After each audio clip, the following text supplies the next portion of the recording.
periode udah cukup. Jangan seperti di Cina, jangan seperti di Rusia yang bisa sekian periode. 2 periode udah cukup. Kenapa kok hanya 2 periode?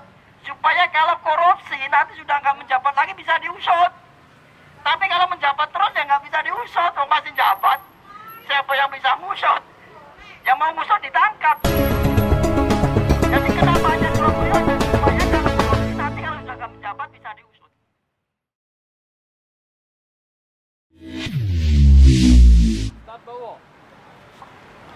Assalamualaikum warahmatullahi wabarakatuh. Selamat siang teman-teman semua. Kita ada di sini. Kenapa kita ada di sini? Ya, karena kita ingin menyuarakan suara kita agar sampai kepada orang-orang yang mendengarnya.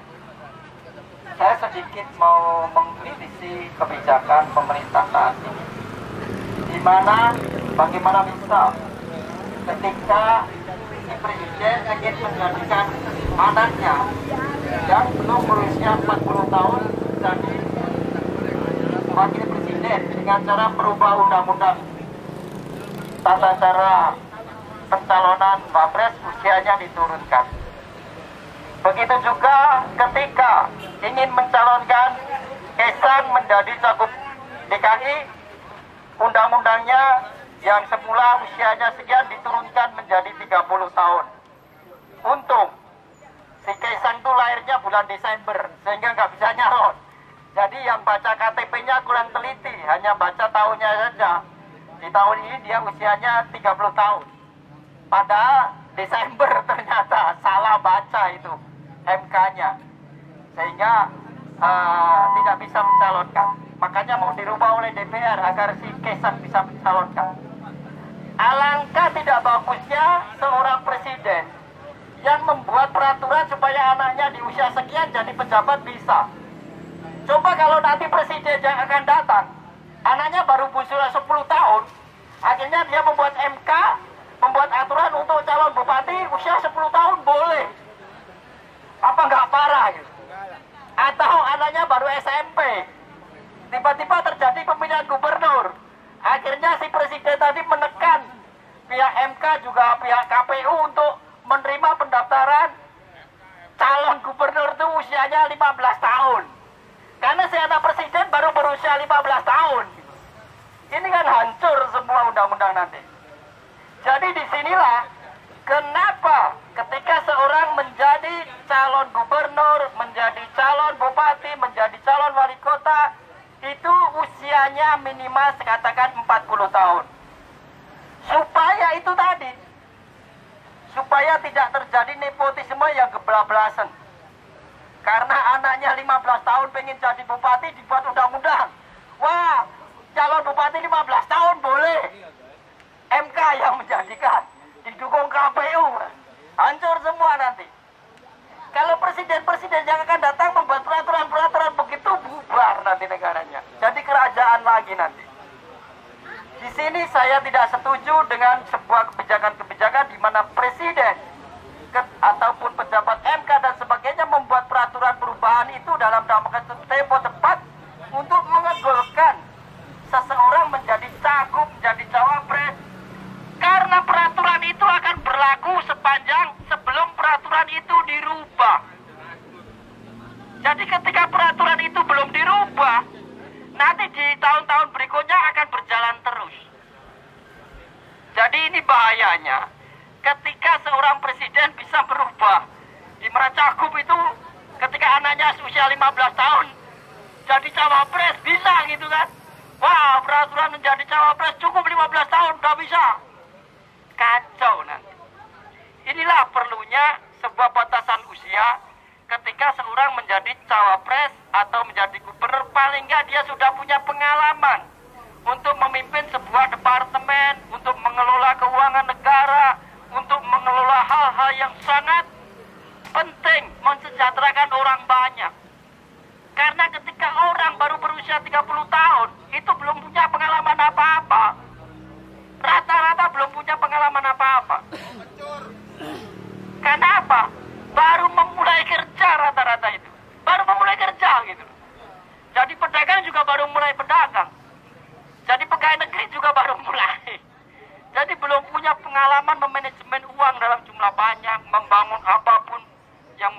fasilitas negara belum bisa.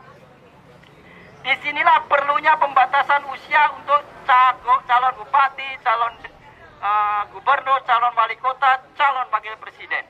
Itu jadi saya tidak setuju adanya perubahan di mana usia seorang menjadi cawapres, menjadi cagup hanya sesuai dengan siapa yang mau diajukan. Saya menolak itu. Itu yang perlu ditekankan. Kedua, pembangunan IKN itu bagus, tetapi jangan dipaksakan. Harus selesai tahun ini, tidak bisa. Berjalan sesuai keadaan aja dengan anggaran yang ada. Bagaimana bisa anggarannya digelontorkan ke sana semua, yang lain lupa. Boleh dibangun di sana, tetapi tolong di wilayah-wilayah lain itu juga dibangun. Bukan total ke sana supaya terjadi tahun ini, tidak begitu. Memindahkan ibu kota itu mungkin memerlukan 25 tahun. Atau mungkin lebih, ya nggak apa-apa. Nggak apa-apa. Jangan ditekankan, wah ini harus jadi tahun ini. Tidak begitu.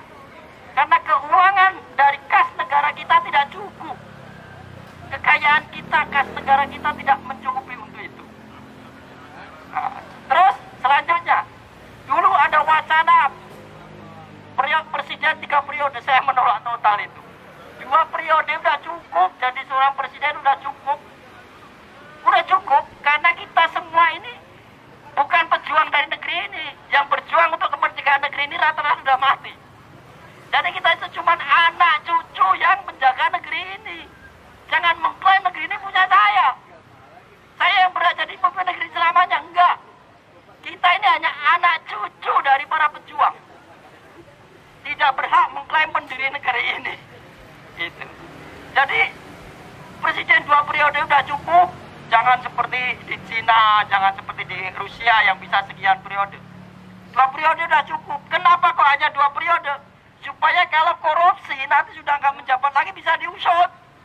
Tapi kalau menjabat terus ya nggak bisa diusut. Kalau masih jabat, siapa yang bisa ngusut? Yang mau ngusut ditangkap gitu. Jadi kenapa hanya 2 periode? Supaya kalau korupsi nanti kalau sudah nggak menjabat bisa diusut. Pejabat berikutnya yang punya wewenang untuk mengusut itu. Tapi kalau dia yang menjabat, ya siapa yang mau mengusut? Dia lagi. Akhirnya kalau korupsi tidak bisa, ada yang bisa mengusutnya. Jadi cukup presiden itu 2 periode. Ini sudah bagus. Wacana perpanjangan masa jabatan presiden, itu saya tolak juga. Ngapain presiden diperpanjang segala? Semua ada rutenya. Undang-undangnya presiden masa habis jabatannya tanggal 20 Oktober selesai. Ganti. Kalau kurang kaya ya jadi pedagang. Kalau kurang kaya ya jadi pengusaha. Bukan menjadi presiden lagi, kan begitu Pak. Jadi banyak sekali wacana-wacana. Oke lah, dulu Presiden Jokowi bagus. Tetapi sekarang sudah mau habis masa jabatannya, ya terima. Apalagi kemarin ada keluar undangan, wah pasukan berani mati Jokowi. Mengundang berapa ribu orang? 20.000 orang mau datang ke Tubruk. Ngapain berani mati Jokowi? Yang dibela banyak gitu loh. Siapa yang mau bunuh Jokowi? Siapa yang mau memukuli Jokowi? Nggak ada. Jokowi jadi presiden aman-aman aja. Istananya nggak ada yang ngelemparin batu. Jadi ngapain pasukan berani mati? Lucu. Jadi kita orang jadi berani hidup, jangan berani mati. Lucu gitu. Jadi lucu. Ngapain jadi pasukan berani mati? Atau undangannya sembarang disebar, saya juga nggak tahu. Tapi undangan itu sungguh membingungkan. Ngapain ada pasukan berani mati dukung Jokowi? Oh, sudah mau habis masa jabatannya. Tinggal sebulan depan selesai gitu. Serah terima jabatan ya sudah. Ini bukan kudeta, Jokowi memang habis masa jabatannya. Jadi ya harus ganti titik sesuai dengan undang-undang yang berlaku 5 tahun ya sudah ganti. Jadi saya menduga jangan-jangan itu sebuah keadaan di mana setelah kumpul massa di sini akan terjadi dekret atau biar terjadi chaos, nanti akan terjadi chaos begini-begini, akhirnya bisa perpanjangan masa kekuasaan dan lain-lain. Akhirnya jadi suudon. Jadi hal buruk yang kita ada di sini. Nah ternyata yang diundang nggak ada. Alhamdulillah ternyata yang diundang nggak datang. Sudah pukul 2 udah itu ternyata hanya sebuah selebaran hoax atau sebuah selebaran yang memang tidak ditanggapi oleh penduduk. Jadi ternyata simpatisan berani matinya tadi omong kosong doang. Jadi sebetulnya banyak sekali hal-hal yang terjadi sebuah kesalahan. Apalagi kemarin itu ada sebuah kalimat di media sosial di mana ada kalimat di mana KPK tidak berhak mengusut Kaisang yang menggunakan pesawat pribadi. Lucu gitu loh. Masa takut? Ini lucu gitu loh. Bagaimana bisa KPK tidak berani mengusut itu? Ya usut-usut aja, kalau memang dia tidak melakukan kesalahan ya nggak apa-apa gitu kan. Ya kenapa takut diusut? Kalau saya mau diusut KPK, usut aja, tangkap aja gitu kan. Misalnya saya gitu. Jadi ngapain? KPK takut dibentuk oleh negara, takut kepada seseorang, kan lucu. Jadi banyak sekali hal-hal yang sebetulnya tidak pantas terjadi di negeri ini, terjadi di negeri ini.